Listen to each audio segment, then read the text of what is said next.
correct, Jessa? Yes, I am. And you like to make sure that the people at your bar have a good time. Of course, my bosses tell me to make sure that customers keep coming back. I also do musical requests. I do anything to, really make sure that customers keep coming back. That's what my managers request. And one of the ways you do this is by serving up strong drinks. I also do musical requests. I'm also a musician. I'm so sorry, Ms. James. I think my question was a little I'm unclear. going to object to this time, Your Honor, that if the counsel is going to ask witness a question, that she be allowed to answer. I would object to counsel interrupting the witness's answer. As I was saying, I'm also a musician, so if customers give me a musical request, I do my gig and earn many of my tips like that. And you also earn many of your tips by serving up strong drinks. Slightly. It's not my liquor, I just work at the bar, and my managers do not like me to put more alcohol than I should, so slightly. That's right. It's not your bar. And at this bar that you work at, they don't measure how much you pour. No, but we have a certain known amount. I've been a bartender for many years. I know how much alcohol should be in a beverage, alcoholic beverage. But they don't require you to measure how much alcohol you pour in these drinks, these strong drinks you like to make sure everyone has a good time. As I've said, I've been a bartender for many years. I know how much alcohol I should pour enough. James, do they require you to measure how much alcohol you pour in these drinks? No, they do not require me to do so, and because I've been a bartender for so many years, they trust my judgment. Well, Ms. James, you know the defendant. Yes. You would even say you were friends. We're not best friends, but as great as acquaintances can get, as close as acquaintances can get. And over the course of your friendship, the defendant has tipped you over $2,000. I think so. It's been a couple years. I'm going to object to this time to relevance of this testimony. Your Honor, this testimony is completely relevant. This is going to go to show a bias in this witness's case. Your Honor, the fact that Danny Dawson has tipped Ms. James $2,000 doesn't go to show any specific elements of this case, that he was reckless or that it contributed to him driving drunk that night. Actually, Your Honor, if you would allow me to give you a little bit, I'll be able to show that the way that this defendant, the tips, this witness, correlates with how much he's been giving, and since one of our burdens is DUI, this is always the case. Are you trying to show bias and interest? Is that what you said? Yes, Your Honor. How do you respond to the fact that she's just impeaching the witness for bias and interest? I believe opposing counsel is yet to demonstrate that this $2,000 that she was tipped by Danny Dawson shows bias. Ms. James is tipped by all of her employees that come in. She's already said that Danny Dawson's a good tipper. That number doesn't really go to show that she's particularly biased in one way or the other to Danny Dawson any more than her other customers. I think that goes to weight, not the admissibility. I'll leave it at that. Over the course of your friendship with the defendant, he's tipped you over $2,000.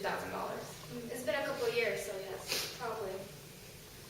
And he's what you would call a rainmaker. I could categorize him as such. And that means that you can rely on him amongst with your other rainmakers to make up a large sum of the amount of money you'll make in a month. Every bartender needs loyal customers to keep coming back. And he is one of these loyal customers. When he comes to town, yes.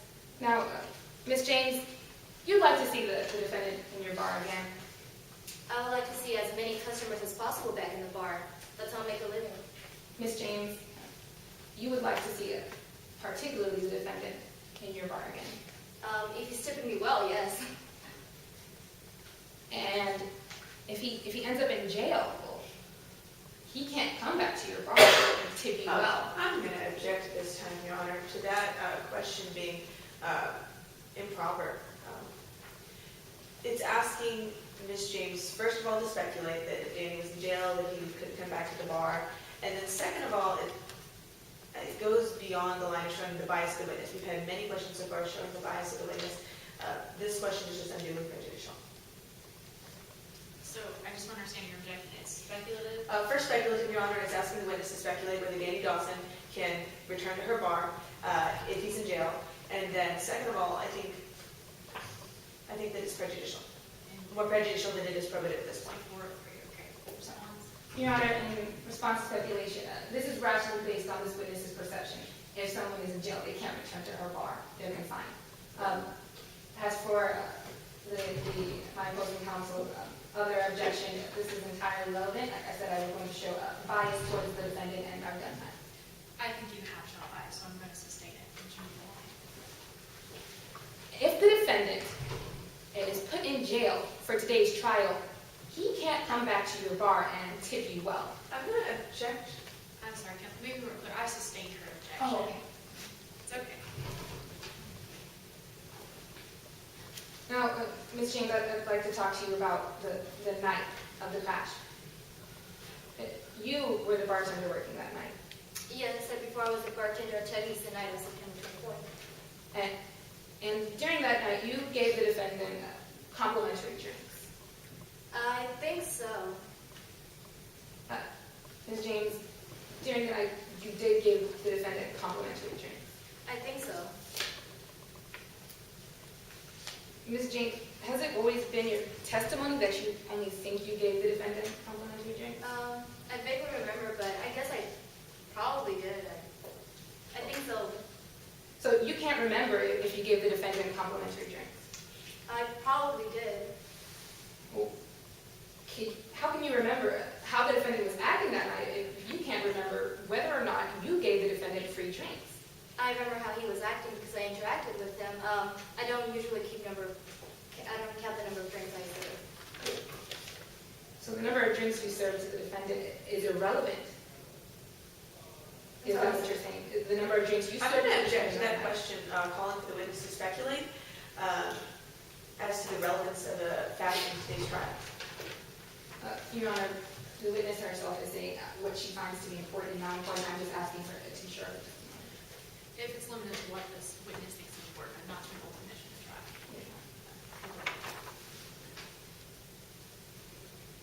So, Ms. James, you are unsure of the number of complimentary drinks you gave the defendant that night? I probably did give him complimentary drinks. I'm not saying it's not important, but I'm saying in my line of work, I usually don't count the number of drinks I give out. And in your line of work, you usually see people who've been drinking. Yes, I'm a bartender. Ms. James, at the end of that night, the defendant came and he signed off on his tab. Yes, he did. And the defendant winked at you. Yes, like I said before, he's a smooch and a flirt. He'll flirt with anybody. And he thanked you for pouring his drinks strong that night. Yes, he's very polite. And during that night, you heard him arguing with Taylor Hobson about who was going to be the designated driver. I'm going to object this time, Your Honor, to hearsay. The statements of Taylor Hobson and any argument that she had with Danny Dawson are hearsay in today's trial. Response? Your Honor, this is admission by the party point. This is the defendant was arguing with her what he said. Your Honor, Danny Dawson is admittedly the party opponent. Taylor Hobson is not going to discuss an argument between Danny Dawson and Taylor Hobson. That's hearsay. Your Honor, I can rephrase. You heard the defendant arguing who was going to be the designated driver. Yes, I heard him saying that Taylor Hobson was supposed to be the designated driver. You heard the defendant say that Taylor Hobson was supposed to be the designated driver. Yes. And you also heard the defendant say that he was going to set a speed record back to Vanessa Sullivan's house. Like I said, he's a flirt and a smooch. He'll say anything. Well, I'm sorry, Ms. James. My question was a little unclear.